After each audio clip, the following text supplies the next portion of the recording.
Dear MK, Can you help me? oh my god, you'll never believe what happened. I need advice. Thank you, MK. Welcome to the Dear MK podcast. Yeah. Okay, it's going. Alright. Okay. Welcome back. Welcome back. So, I'm like, what was last week? Last week was a quick episode.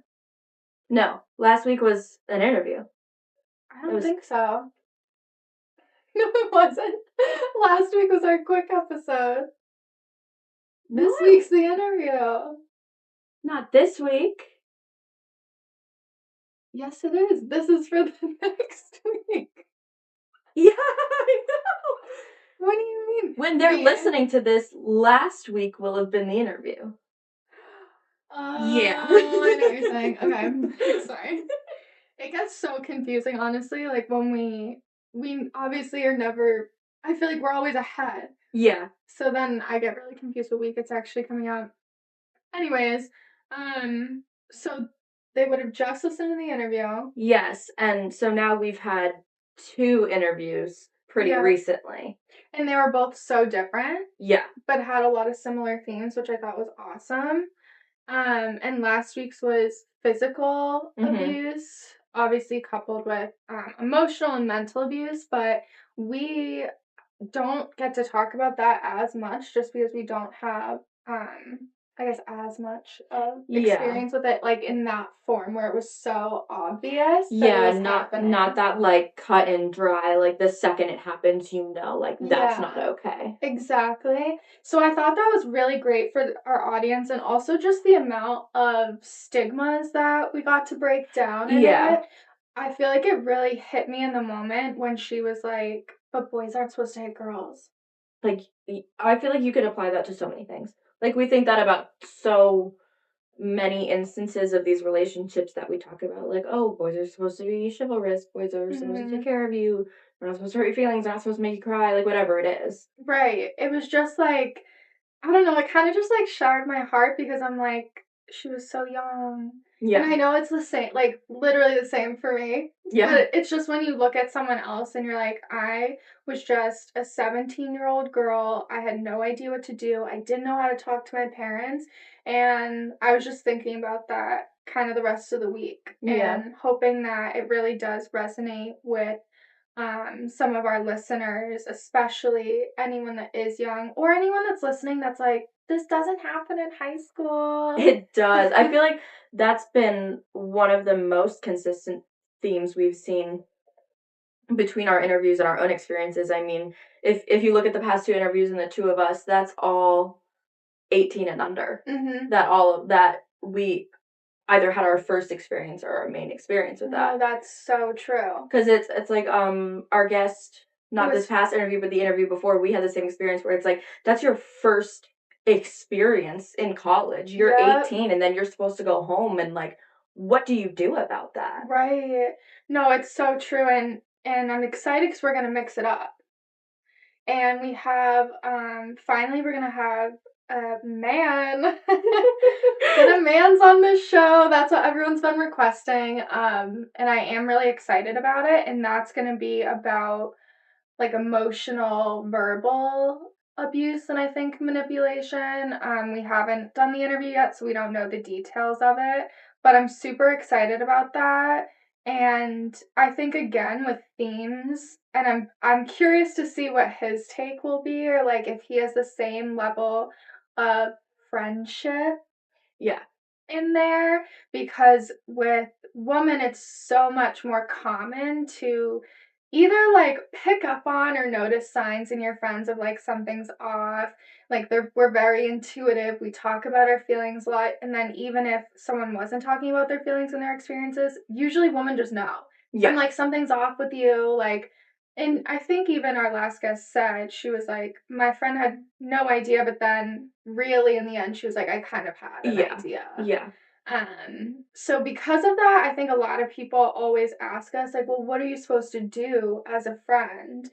And I think that's what we want to talk about today. Yeah, for sure. I mean, I think we talk about bystander prevention, but that's something that's different when you're close to that person. I mean, I feel like there's a different level of, like, being afraid to interfere with what someone tells you makes them happy, too. Mm-hmm. Like, if you're not really involved with a person, it's a lot easier to be like, "That's fucked up." But if Right. you're, like, in a close friendship or other type of relationship that isn't romantic with someone and they're really close to you and you see that someone's hurting them, but they have feelings for that person, it's like you kinda don't know how to interact with that situation. Yeah, it's 10 times harder when it is emotional too or verbal because, say, we go with our first guest example, her friends were rallying behind her after she was sexually assaulted. There's no question in there of you need help and Yeah. like you need support. And then our last guest, it's like, well, again, it was in her face, in their faces, in the very end of, okay, she was just hit. Yeah. So now what are our next steps? And her friends were so great to rally around and speak to her parents and other friends. Like that was so amazing.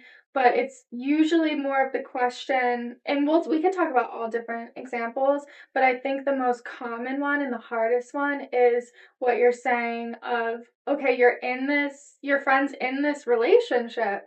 They might like seem happy or they talk like they're really happy, but you're starting to notice the signs. They're subtle. It's a lot harder to bring up and talk about. Exactly. Especially, I think something I want to talk about today too is I guess we can start with like where or how, like a timing tone turf, which I talked about before. If you're going to bring up something like this to your friend, let's say it is, let's go with the subtle ones. Like, we'll say that today. Okay. Should we give like a scenario Mm, just to make it clear? yeah. Maybe like Sally and Brett. Sally is your best friend. Let's say she's your best friend. She always talks about how great Brett is, and then you've seen their texts, you've seen her be down multiple weekends in a row now, where when she wants to go out, Brett's obsessing over it, calling her constantly, texting her constantly, getting pissed every time she doesn't respond, and she is slowly starting to like not hang out with your friends because it's just becoming too much. Yeah, that's a good example. That one just literally came. I was like, shit, I can't think of anything, and then you just, so. Okay, so let's say we want to talk to Sally. I would say, first of all, so we're thinking timing. I'm not going to do it right before we're going to go out. No. If Sally says she's going to come out and then it's going to be a problem with Brett, we're not going to do it then. We're going to say, okay, this happened last weekend, this happened the weekend before, and the weekend before that. It's a Tuesday. Mm-hmm. Sally's home from class. She's not super busy. She doesn't have a lot on her plate right now. Now is when we're going to bring it up. She's fed. Let's say she's fed and she's hydrated. Maybe you're getting lunch. Yeah. Okay. But I will say, if you're getting lunch, let's also keep in mind, like, be intuitive. What do you think the reaction's going to be here? And also, we are going to come at this casually at first. Yeah. This isn't a dining hall conversation. No. This is like, maybe you're grabbing lunch and you're like eating in your car together. Mm-hmm. Or, yeah, something like that. Yeah. Like, slightly more private, you're grabbing lunch. Okay. Now, so that's timing. We've got tone. We are not coming at this panicked. Why is Brett such a dick? Do you notice that? No. You need to break up with him. Does it not piss you off? Like, how are you not seeing this? No, we're gonna speak calmly, we're gonna speak casually like it's any other conversation. How are you feeling about what's been happening the past couple weekends? You're not accusing her of anything. You're not, calling it out for what you see. Kind of get a feeler for how she's feeling first and see if she's sensing any of those things, and then you can kind of progress. Exactly. And I love how you said, how are you feeling? I think it's great to, if you're going to go into this conversation, like, you need receipts. Okay? Like, it's like you're talking to, like, a boyfriend. You're like, I need to pull it up. But it's true because if you're thinking about this, especially as a first conversation, you're going into this as, this could be one of many. Like, This is very, very rare that it's going to be a one-and-done situation unless it has been obvious in your face and this person is kind of at a point where they're, like, kind of ready to come to you. Like, that's not the situation. So we're going to try to, avoid the victim blaming. We're going to pull up our receipts and say, hey, Sally, the last few weekends we've gone out, I've noticed Brett is just blowing up your phone, and then you kind of are like sad the rest of the night. I just like can tell it affects you. Like usually you're dancing your ass off with us. Lately you're just sipping your drink in the corner. Checking your phone. You're checking your phone constantly. Like it just feels like you're not present, and I miss having so much fun with you. Like, how have you been feeling? Is something going on that you want to chat about? Yeah. Now Sally could open up, but she could get really defensive. She could get super defensive. What the fuck are you talking about? He literally just cares. He just wants me to be safe. Brett's so good to me. I don't know how you don't see it. He literally just doesn't want any other men talking to me because, like, that's literally gross. Like, he's just protecting me. Yep. Now, we stay calm.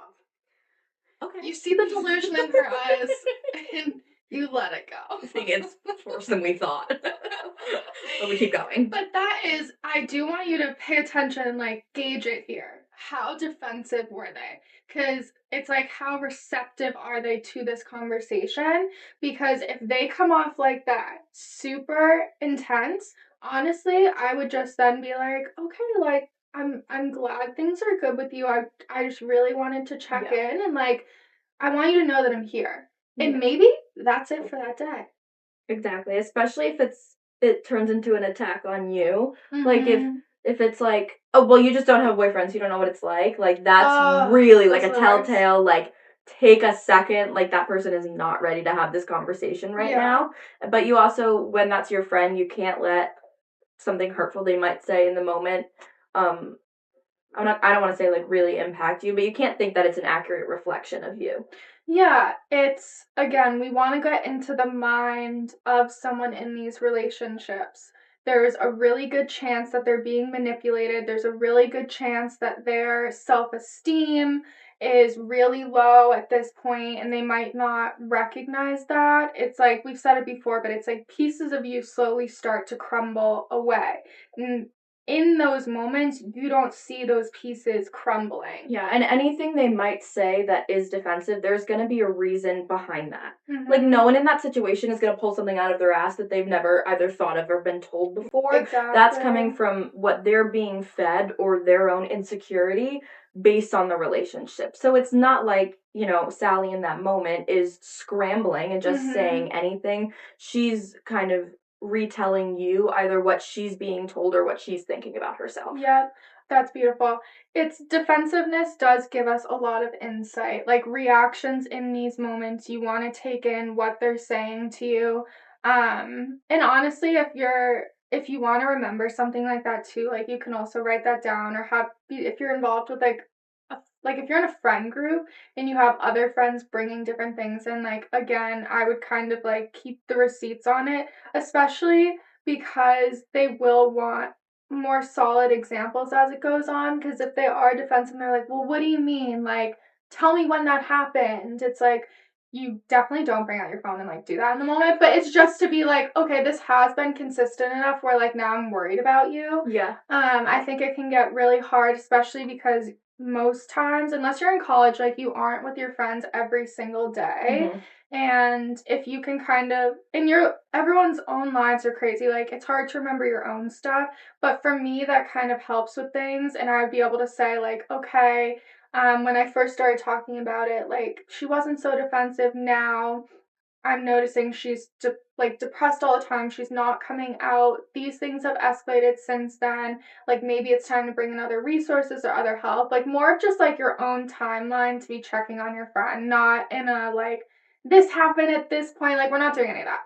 But I think there are also kind of tactical ways you can put someone in a situation where they might be more likely to see something for themselves. So say this is a problem because you're going to the bar every weekend, and she's like, okay, well, there are other guys at the bar. He's not there with me. It's a dangerous environment. Like, I get it. Yeah. I can understand that perspective. So how about next weekend you say, okay, let's have a girls' night in. We'll all drink wine. We'll stay in our pajamas. Yeah. That's a kind of safe situation where those kind of rationalities that she uses in order to justify his behavior or her partner's behavior kind of disappear. So then say it were to happen in that context, then you could bring it up again and say, like, okay, I understood that this was happening at the bar, but this happened when we were all home and safe. Do you think there's, like, a bigger issue there? You can kind of put someone in a position, or say it's just when you're going out to lunch. Like, if that turns into a problem, there are kind of more realistic settings to point them out.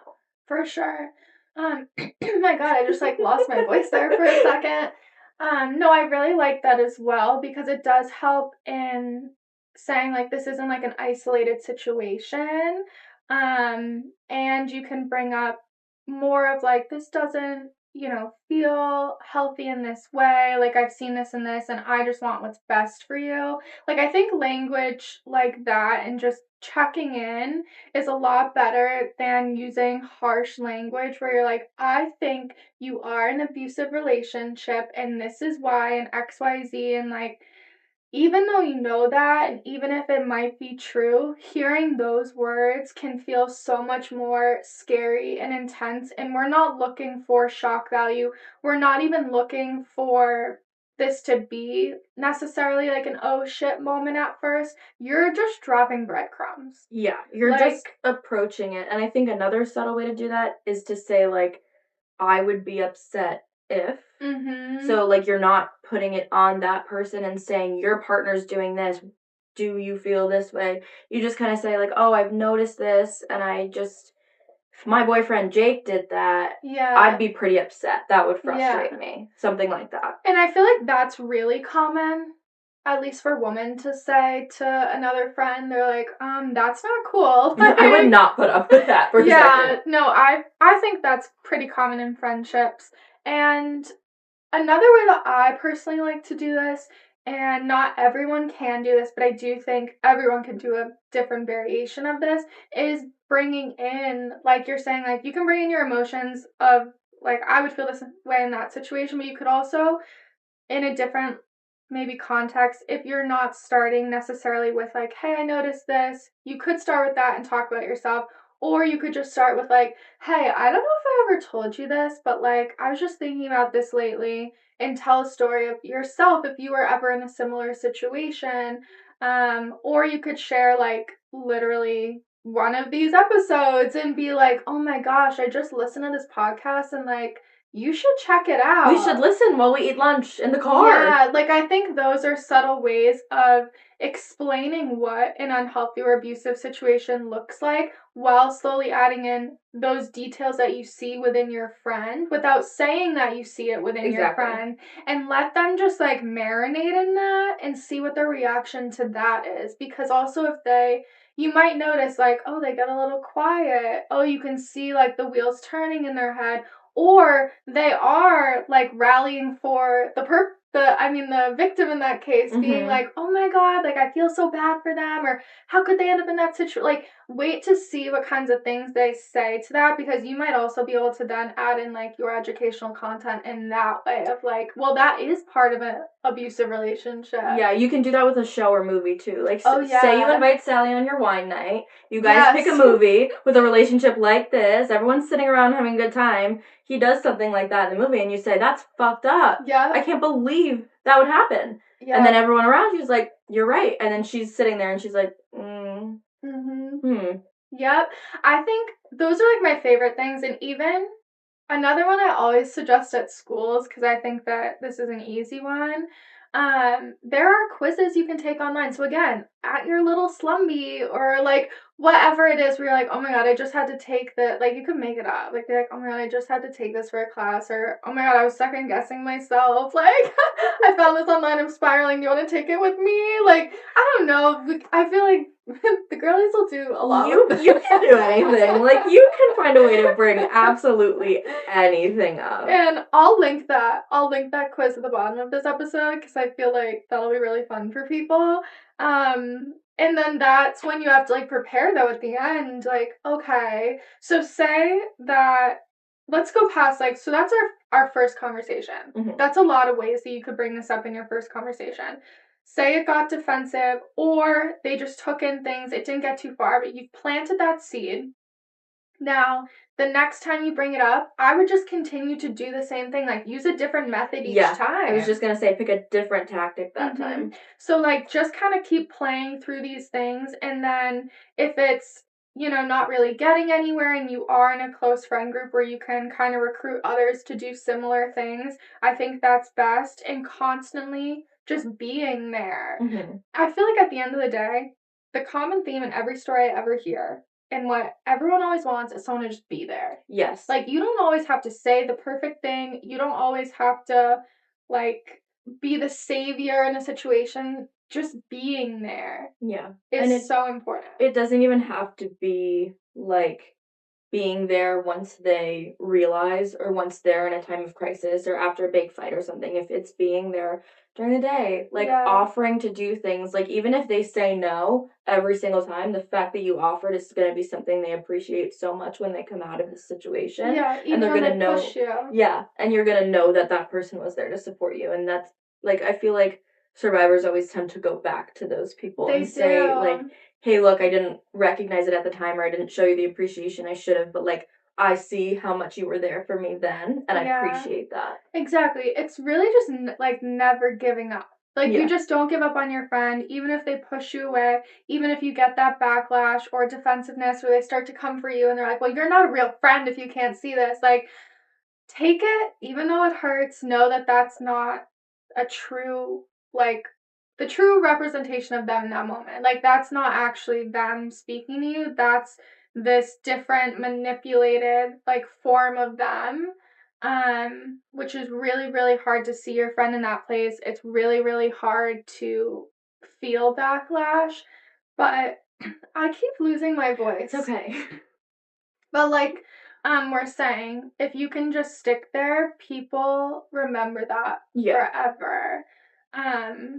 And if you're gonna bring up any kind of situation, I also think it's really important to have resources, because if you go into it and they're like, well, what the heck do I do? And you're like, I don't know, I just wanted to tell you. Like, I mean, that's fine. Like, that's still great that you're doing this. Like, I think even having one conversation where you slyly bring something up is so amazing, and, like, you should give yourself so much credit for that. But definitely check out resources and have them ready, and offer to, like, help, call with them or go somewhere with them, like sign up for therapy with them, like whatever it is, go to a support group. I think being there to take a first step with someone too is so incredible. Yeah, a lot of times that conversation is the first step too, and you, like, obviously it's ideal that you would have resources ready, but it's not practical for everyone. So as long as you know that that's the next step, you don't even have to have them, like, prepped and ready to go. They say, what's the next step? And you say, let's go figure it out. It's the fact that you're by their side and you're committed to doing that with them, and they're willing to take the next step, and you help them through that. Exactly. I think I just, like, bring that up too because I'm so, like, cautious of, okay, we'll get out of it, and then, oops, we fall into another one. Like, just making sure that friend gets the support and love they need so that they can build themselves back up again. I actually have a really good example that just came to mind. I forgot. I know you don't watch Southern Hospitality, but I'm just going to tell you about it because anyone that does watch it, it is... Right now, the reunion just aired, and everyone is going crazy about it. There's an interview coming out tomorrow. It'll be out. It'll be out by the time this airs. With the two of the main cast members. So her name is Emmy, and then his name is Will. Okay. Let me just give you this, like, the background on them.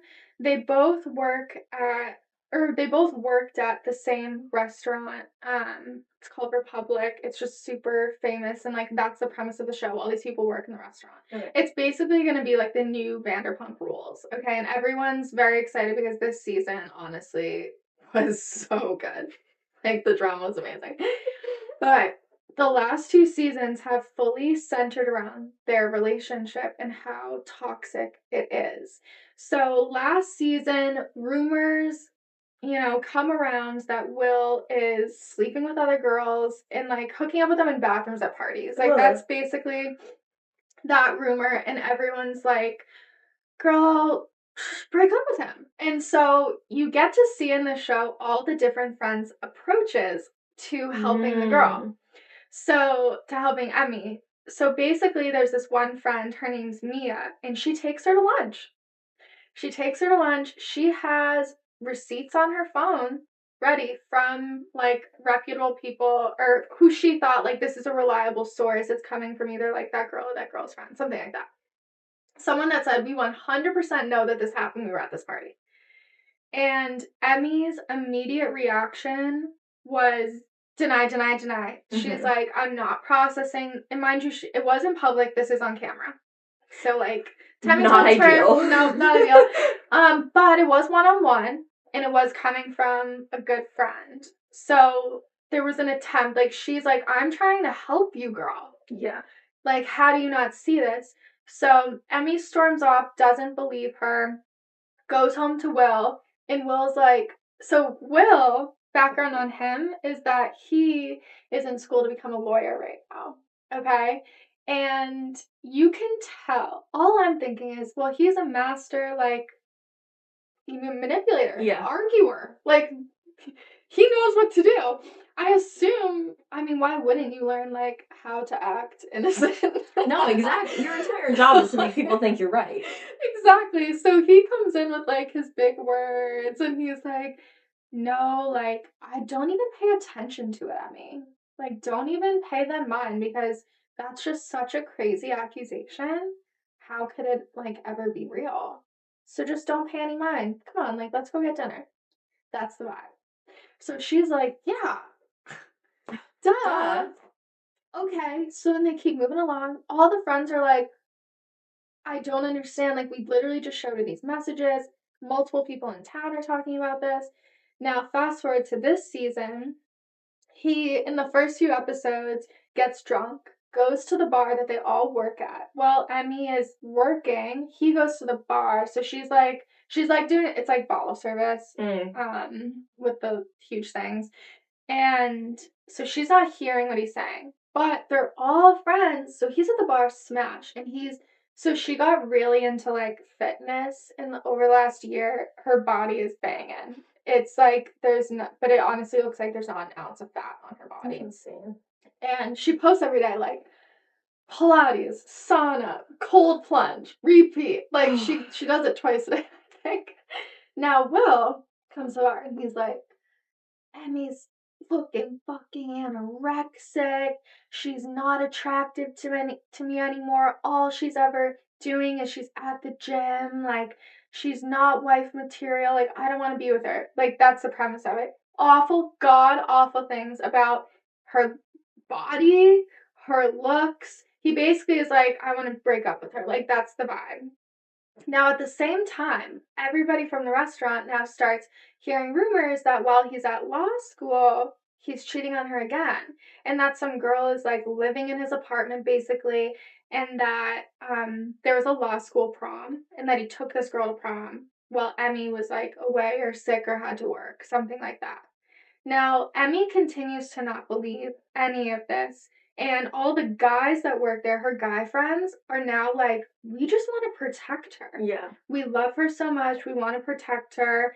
And we don't know what to do, because last year when we tried to help her, she didn't believe any of us. And she said, stay the fuck out of my business. Like, it's not your relationship. Like, don't talk to me, basically.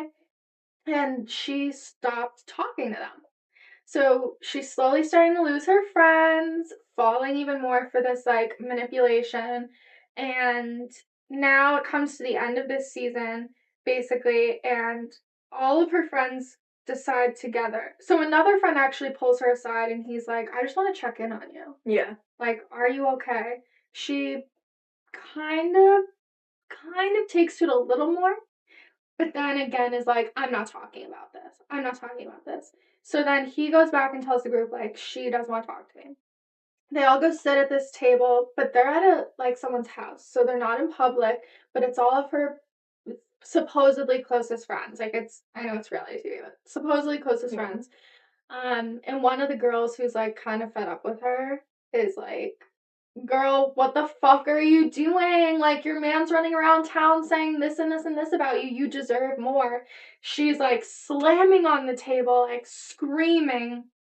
just keeps, like, that's the theme of the whole thing is, like, every time someone brings something up, she screams, she bursts out crying within 5 seconds, like, her reacting. Yeah. So everyone's like, well, that's it. Like, she'll just never believe it. And then at the very end, like, one of supposedly, like, their best friends, he goes up to them. He's, like, trying to find the truth. He just heard another cheating rumor, and he's like, I'm gonna fucking kill him. Like, I don't know how we can all stand by anymore when he's doing this to our friend. Like, I know we all said we'd keep quiet this year, but, like, what's this doing for her? Like, I would rather her hate me. Yeah. So that's where, like, a lot of this comes Wow. in. So he ends up screaming in front of her at him, and he's like, I know you fucking cheated on her, and, like, I'm sick of it. And as he's screaming at him, he's looking at her being like, I love you, and I'm gonna be there for you. Like, I'll be there for you when you realize when he fucks you over, because he's gonna keep doing it. He's like, when you realize that, I'll be here still. And he walked off. And I was like, perfection. Because he's like, well, they tried everything. Like, they tried the little breadcrumbs. They tried showing proof. They tried saying, I'm just here for you. I'm worried about you. I want to protect you. They tried private settings. They tried group settings. Like, they had literally tried everything to get this girl to see what he's doing to her, and she still chooses to, like, not even entertain the thought. Yeah. And at the same time that, like, he was exploiting that same girl that originally brought it to her was like, this is, like, pathetic now. Like, everyone got to, like, the fed up point where they didn't have, like, they weren't speaking empathetically. They were just pissed because they were like, how do you not see this? And it just ended like that.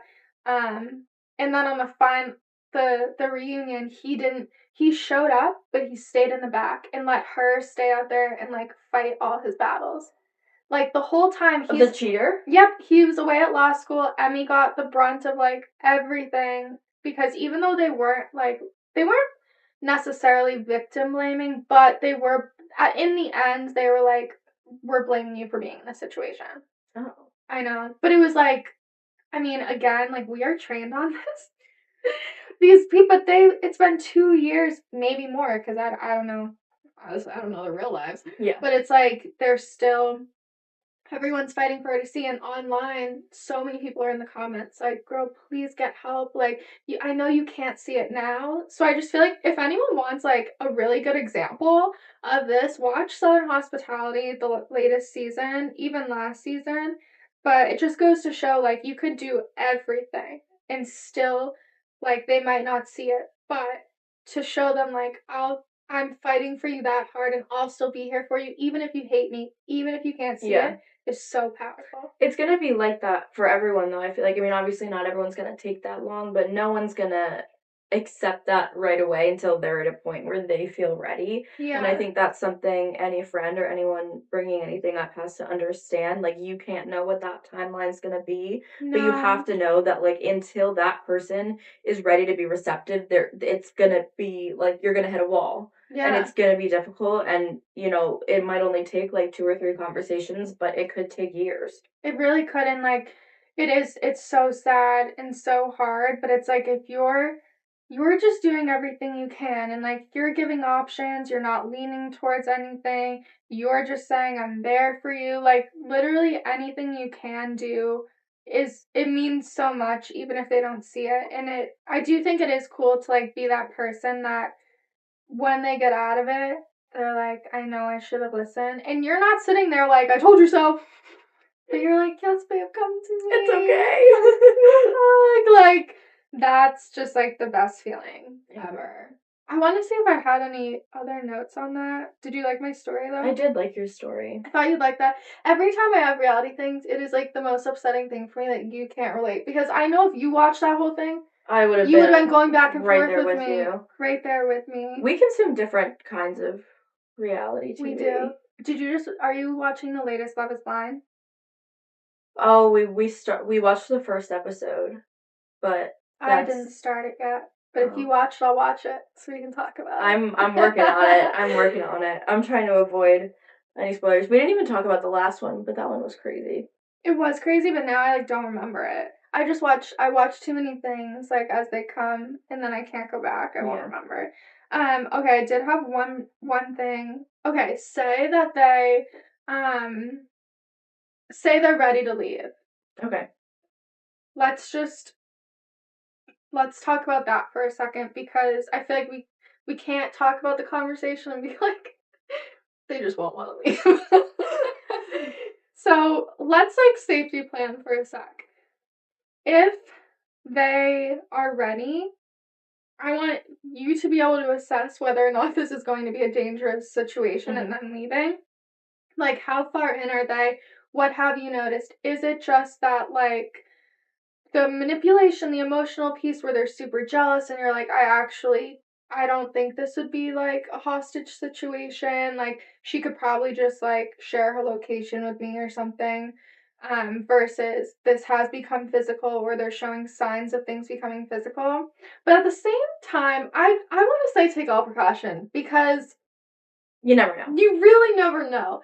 But, like, again, I think it's important to assess, especially because if you were gonna, like, enlist other people, tell them the level of, like, danger they're in. Yeah, I think having that plan is the most important thing too, because obviously in an ideal situation, it's not someone you're on a campus with or living with or whatever, but I mean, there are people who are in the same setting as this person every day. There are people that live together, people that have pets, children. Like, you really have to be able to plan for all of those things. So when that person finally feels ready, it can feel really exciting, especially if you've been trying for a long time to get them to see that, and then you just kind of want to go, but, like, you have to have that plan, and you have to think about all the factors that are contributing to that person's life and situation at the time. And the most important thing may seem like, okay, now that they see this, we have to get you out no matter what. But that's not always the safest move. So even if you have to sit on it or wait for a little bit, that's the kind of thing where you just have to have a plan ready. Yep, I love that. It's gonna look different for everyone. And, like, just to say, there are a million pieces to this of, like, people might not leave the relationship because they are in physical danger. I can't remember the statistic, but, like, it's a pretty high statistic of women that try to leave and they are murdered by their partner. Oh, yeah. So, again, yeah, are they living together? Is this something on campus? Are you going to need a no contact order versus maybe a restraining order?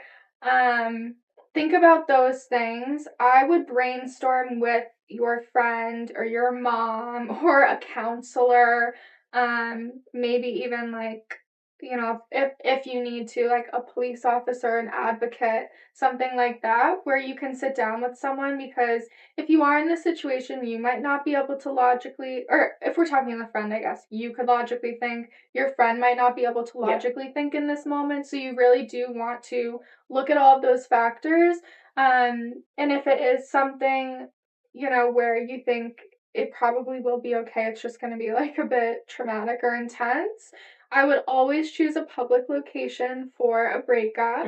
I would always have, a friend in the car, because it's going to be quick. You can share your location with multiple people. I definitely, if you don't have the availability to have someone with you, then definitely sharing your location, multiple people, telling people when you're doing it, texting before and after. You could even keep someone on the phone if you wanted to, like, call someone before, keep them on the line. And you could wear, like, safety jewelry or have any kind of protection on you that you feel like you need. But usually doing it in public and having someone with you is good enough for that. Yeah. Prepare what you want to say beforehand, just so you don't.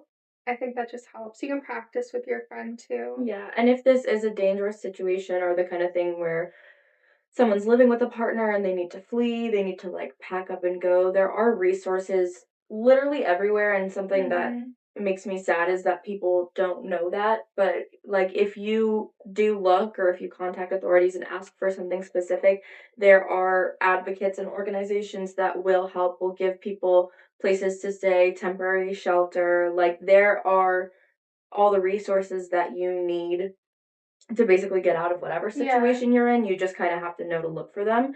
And it's sad that we don't know them off the top of our head, and not all of us know that there is access to them, but they do exist. They do, and as always, like, we have resources linked all the time, but I'll again link our resources, and you can go on usually like national databases. You can type in like where you live, and then they'll show you different centers near you that'll help with all the things that Kay said. So it's just like anything else when we talk about, like, there are options for everyone. There is not one right way to do anything in this case. There's definitely things to not do. Yeah. But there's a lot of things you can do, and I think there's so much power in knowing that, and I have so much faith in, like, anyone listening to this that you can be the most amazing and supportive friend, and that you and your friends will get through anything. Exactly, and we're trying to make educated friends because, there are a lot of friends that aren't even going to know the signs. Yeah. So even if you've never been in this situation, but you can think enough to think, okay, this is hurting me seeing this person going through this, or I wouldn't want to go through this, that's an educated enough friend. Like, Yeah, that is exactly. someone who knows enough. I don't think there's ever a place to think like, oh, I don't know enough to deal with this, because anyone can learn, anyone can look up, and just kind of being there and for them is all that's necessary. Yeah, you don't have to be an expert to be a good friend. No. Let's end it on that. I liked that. Okay, if you liked this, we've been missing saying this, but it's so important because we really want to grow. This is your job. This is my job. Well, usually I do the intro too. You took that today. You gave me that look, and I was like, okay, I'll do it. Okay, let's what am I saying? If you like this, please give us a 5-star review, follow us, subscribe, like, comment, all the things. Check out Dear MK Uncut on YouTube. Yes, and on Instagram at Dear MK Podcast. What is wrong with us? Yeah, right. DearMK.podcast, right? And TikTok. And TikTok at Dear MKPS. I got that one. All right, we love you. Bye. That's good timing. It was a silly little ending. I liked that. I'm like, what are we saying? But I actually Till think next like time. we went through XOXO a MK. good scenarios. I like What Sally. did you think, Katie? Yeah, did you like Sally? I liked the, do you want me to hit? Oh, yeah. Oh, yeah.